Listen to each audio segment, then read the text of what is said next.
Hey guys, it's me, Seren, back with another video. This video is going to be a quick video on something that I've been thinking about for a while and kind of want to get you guys' opinion on, which is that there's sort of this back and forth going on right now, and it's honestly been going on since the 60s and the 70s about a universal basic income as well as about unemployment. So, a lot of you guys know that I'm in favor of a universal basic income.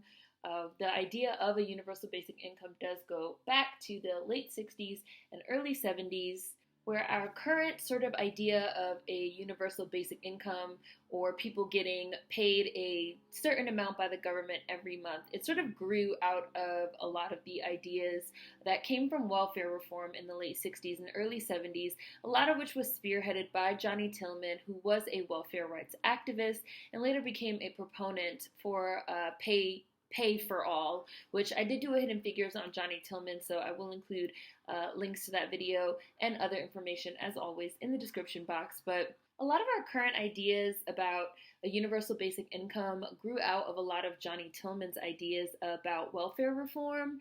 Johnnie Tillmon's organization, ANC Mothers Anonymous, became a part of the National Welfare Rights Organization, and something that they began fighting for was the idea of, I'm going to just read you guys a little bit. One of the things that they fought of was the idea of adequate income for all, right? So focusing less on like welfare per se and pushing for what they called a guaranteed minimum income for all in the United States. So this push yielded results in 1969 when the White House announced the Family Assistance Plan that guaranteed minimum income for families below the poverty line. So this ended up dying before it really went anywhere. But in the late 60s and early 70s, we were really having a lot of talk and a lot of push around this idea for a minimum income for all, which grew out of welfare rights. And now we've kind of seen that morph and change into this idea of a universal basic income.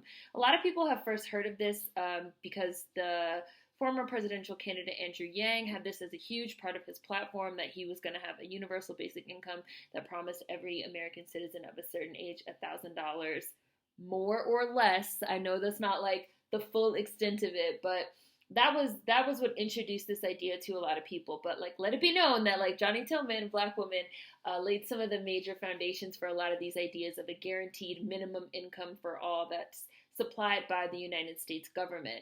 The reason why, and again, if you watch my video on Johnnie Tillmon, I go much more in depth on welfare rights and a lot of her organizations and a lot of her ideas. But one of the main reasons why Johnnie Tillmon started to believe in and fight for a guaranteed minimum income for all was because as she was doing her welfare rights organizing, she started to see that we attribute value to work outside of the home. A lot of Johnnie Tillmon's welfare rights organizing really ran completely opposite to the primary sort of white feminist movement of that time, which was white women that were, really mobilizing to work outside of the home. They didn't believe that stay-at-home mothers were working, right? Even though it is work to run a household, it is work to raise children. Like, that is work. Oh, and it's motherfucking hard. Trust me.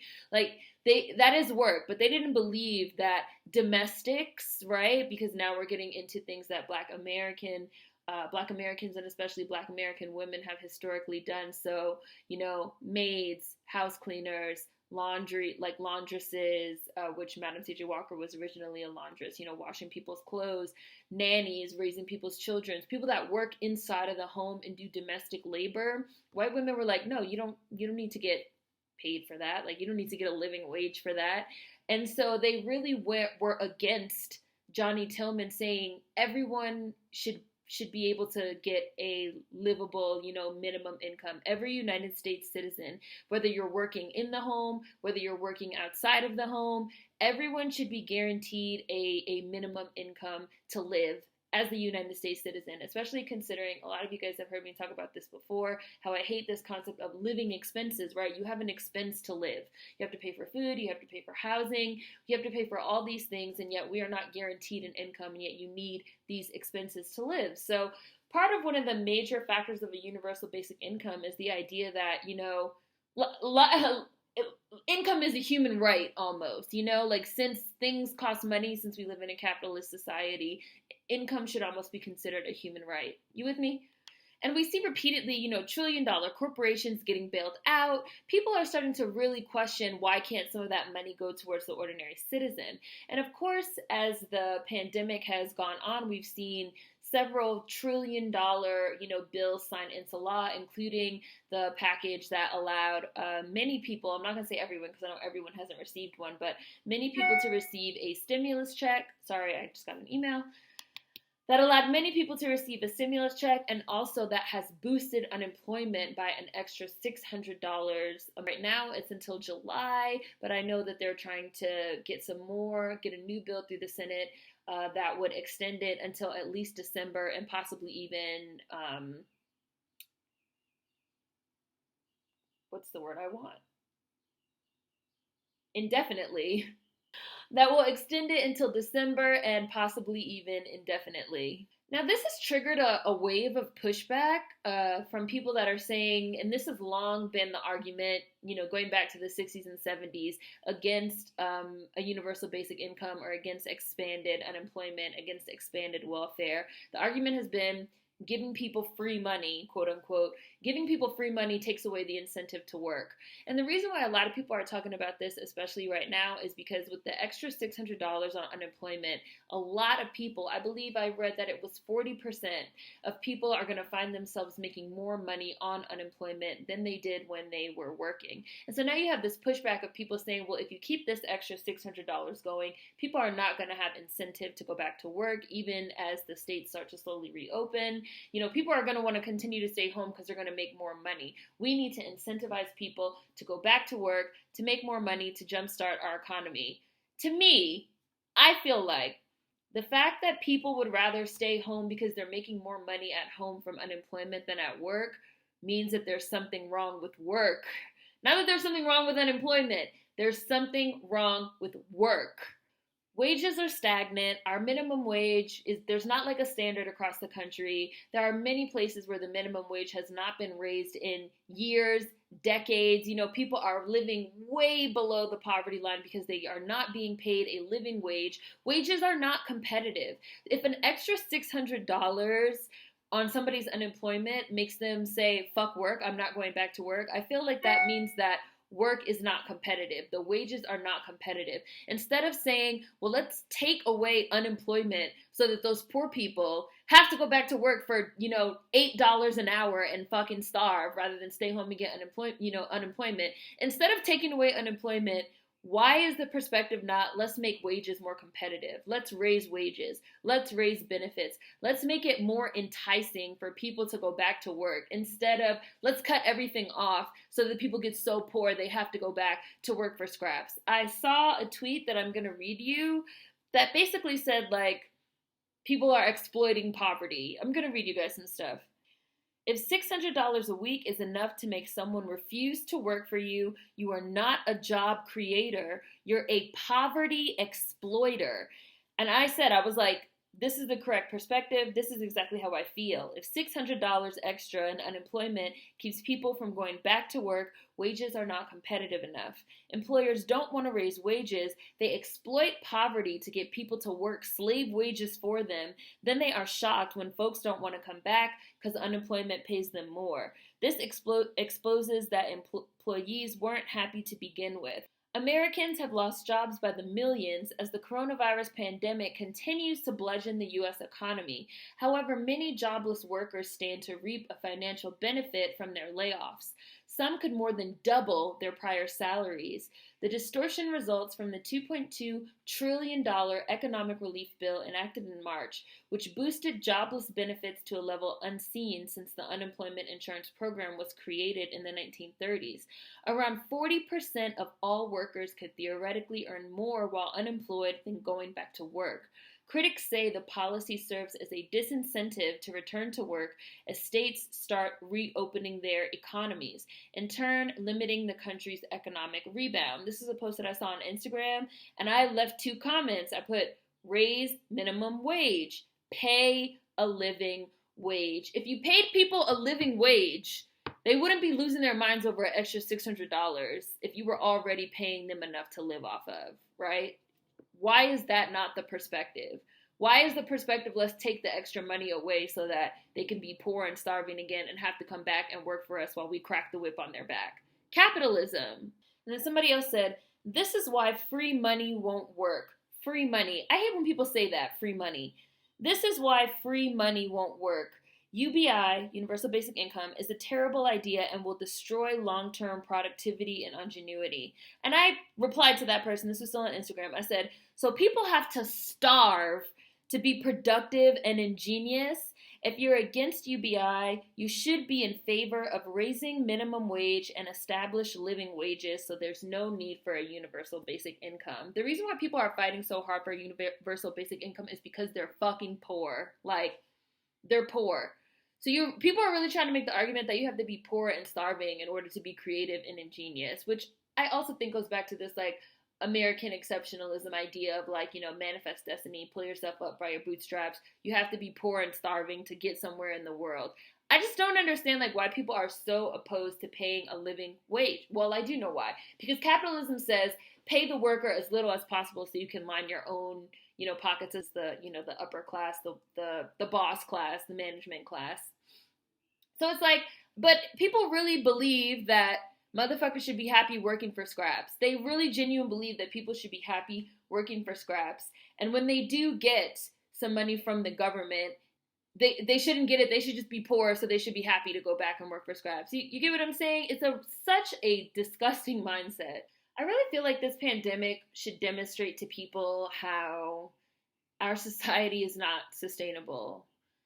I just feel like on so many different levels, our capitalist society is not sustainable. On one level, you have the fact that people's health insurance is tied to their jobs. So now we have a public health crisis that has caused huge, massive layoffs, that has basically shut down the entire economy, that has caused people to lose their jobs, which has caused them to lose their access to health insurance. Since we basically have a pay-to-play healthcare system, now we have people that don't have jobs, they don't have money, they don't have healthcare.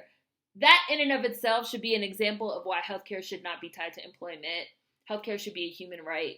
Everybody should have free healthcare, because this is like in black and white a prime example of how having healthcare tied to employment does not work. This is a prime example of how living in a capitalist society, living under the free market, where it's this massive scramble, you know, for jobs and for money, when you have something that shuts the free market down, people are left out on their asses, okay? If we were already getting some type of universal, and let me also just say before I even get into that, and it's only going to get worse. Even once the economy reopens, even once the country reopens, the trajectory that we're moving in this is like a peek into the future, okay?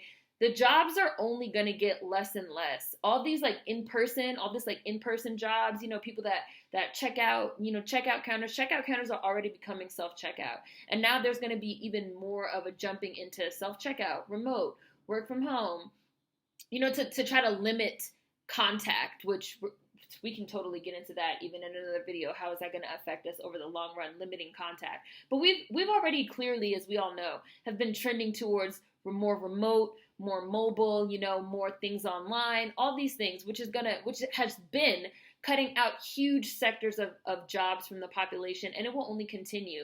Self-driving cars, you know, that's gonna like impact the truck drivers.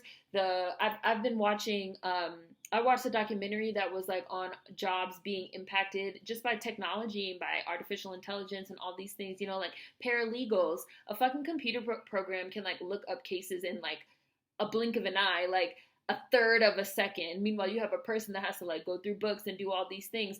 It's only going to trend more in this direction of like hemorrhaging jobs and hemorrhaging money.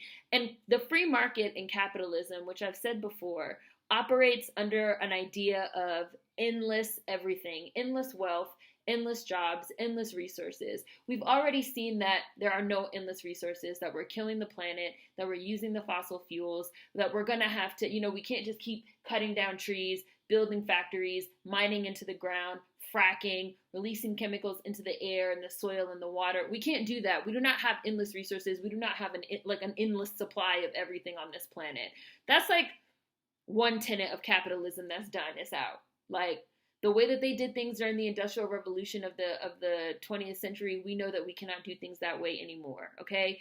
The second tenet of capitalism, which is endless jobs. There's not endless jobs, and the jobs are only getting less and less. Now, of course, new jobs are also being added in the private sector, in the tech sector, all these different ways. But you also have to understand that the vast majority of these people that work these blue collar jobs, like working in restaurants, working at bars, working at supermarkets, working in the checkout lane, all these things that are getting hit really hard right now by the economy being shut down. People that can't just set up a computer and work from home because they don't even have a computer. They don't even have internet access. Primarily, again, people that are poor, that are lower class, which again is primarily Black Americans, who are also getting slammed by COVID-19 because of systemic racism within medicine that causes us to have a myriad of health problems that puts us at a higher risk, systemic and institutionalized racism that causes us to be poorer, living in poverty, living in public housing, in prison, institutionalized and systemic racism that locks us up and puts us in jail. All these things put us at a higher risk for COVID, and at the same time put us at a higher risk for an economic downswing as well, right? So there's not endless resources. There's not endless jobs. There's not enough of the pie to go around. This idea that there's an endless pie and all you have to do to succeed in the free market and capitalism is work really hard or just go get a job or get another job, work 2 jobs, get a side hustle. COVID-19, like this pandemic is really showing that is impossible. And then the fact that they were able to even pass trillion-dollar bills as well for financial assistance and stimulus checks and put stimulus checks in people's bank. Magically, they didn't even have to do anything, fill out no forms, nothing. It was just there. This also makes people really wonder, well, why can't we have a universal basic income, just $1,000 a month for everybody? That was also something that I was suggested, $2,000 a month for every American citizen until the end of the pandemic. So people are starting to say, well, why can't we have a universal basic income? Why can't we just pass a law and allow it? Why can't we get reparations? Why can't we just pass a law and allow it, put the money into the account, especially since we're the ones, Black Americans are the ones, descendants of American chattel slavery, that are being affected the most anyway by COVID-19. Wait, why can't we have these things? And then especially as you see things slowly start to open up and they're trying to, pass another bill right now to sort of extend the extra on unemployment and to go for a second stimulus check. And you have people saying, whoa, all this free money. It's not fucking free money. And just so you guys also know, unemployment money is also taxed. It is not free money. I don't know why people keep saying this. It's like, oh, instead of giving them an extra $600, that's going to make them not want to go to work. How about we make work more enticing? We pay people more. We pay them a living wage so that people can actually live off of work so they don't feel like it's better for them to stay on unemployment. People aren't staying on unemployment just because they feel like it. If 40% of people are making more from unemployment than their job, why is the option, okay, take unemployment away instead of give more money at the job? We really have a slave master, like a slave master mentality of just like, especially here in the United States, of just like work. You are a worker bee. You are a part of the working class. You need to just work and starve to death and be happy. And anything else, oh, free money, oh, it doesn't work. All these people that are like proponents of work make work enticing. I've also written several personal essays about how I don't even think our lives should revolve around work. Like, why do our lives revolve around work? We attribute value to work and we attribute value to income. So it's just like such a weird thing for me to see the perspective on providing monetary assistance and also on the fact that the only reason why unemployment is so enticing to people is because they're not making enough at their job if they have a job.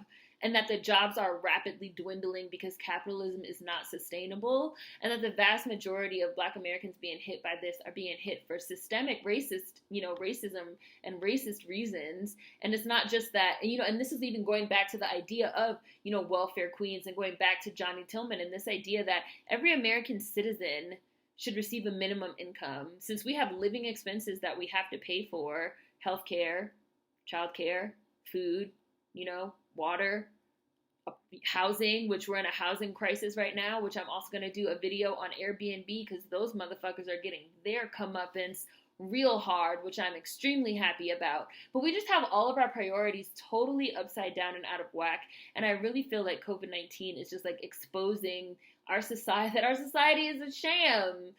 Capitalism is a sham. All this shit is a sham, and it's only going to get worse. And I just find it really interesting to see people that are against unemployment. They're against, the population getting assistance because they say, well, this is going to, not incentivize people to not return to work. Well, then make work enticing to incentivize them to go back. Pay a living wage so that people don't need a universal basic income. But if you can't pay a living wage, if there's not enough jobs to go around because we don't have a endless infinity amount of jobs and resources, which we don't, and capitalism is predicated on the fact that we do, we don't. And the new jobs that are being created, especially in tech, are, most people are locked out because they require a certain amount of education. They require a certain amount of money already to put in to even get involved in a lot of these things. Something's got to give. Something's got to give. And I don't know what people think it's going to be. People have their heads in the sand. So I just wanted to do this video. Let me know what you guys think. I feel like this is a really hot button topic. I definitely feel like there's a generational split. I feel like there's a huge generational split amongst Black Americans with a lot of things right now. But I especially feel like, older Black Americans tend to feel like, the I don't want to hand out type of deal, and younger Black Americans are more so like, oh, actually the government owes us. So it's, again, that's why I feel like this idea, these words mean things in this terminology: handout, free money. Like, it's not free money if it's taxed. Number one, the government owes us. How is it free? Like, people aren't even getting paid a living wage, and yet you want to complain about them receiving, free money. It's totally fine for people to starve to death and be homeless on the street, but God forbid they receive some free money. That just offends you so much. It's deeply offensive. But those people living out on the street, you don't find to be offensive. It's like, well, they, them homeless people, I just step right over them. Really messed up priorities. There will be tons of links and information in the description box. Let me know what you guys think in the comments. Food for thought as always. See you guys next time. Peace.